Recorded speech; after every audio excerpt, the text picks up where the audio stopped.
Good morning public. आज सकाळी सकाळी उठलो होतो. पेपरला यायचं होतं भाऊ, शेवटचा पेपर आहे आपला. पेपरला गेलो, पब्लिक सगळं गोळा झालं होतं.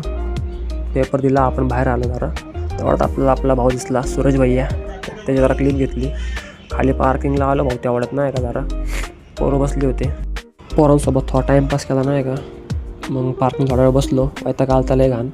थोडे फोटो काढले. फोटो वगैरे काढून डायरेक्ट घरी आलो. मगाशीच घरी आत्ताच आवरलं. चहा वगैरे पितो आता.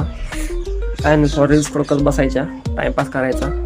पेपर संपले आता आपले, काय विषय नाही. पेपर आता बॅगचे होते चालू, मला वाटते 13 तारखेला आपल्या आधीचे आहेत बॅगचे पेपर. 8 बॅग आहेत भाऊला, 8. टेन्शन आले माझं आता. हे बॅग कशी काढायची, काढू कशी तरी, काय विषय नाही. काढून ते घ्यायची कशी तरी भाऊची बॅग. बघू काय तर नियोजन लावावं लागणारच आहे. आपला काय विषय नाही, आपलं सगळं ऑल क्लिअर आहे भाऊ. हे पण पेपर संपले सेमचे. बघू आता कॉलेज केव्हा चालू होते, भेटू द्या.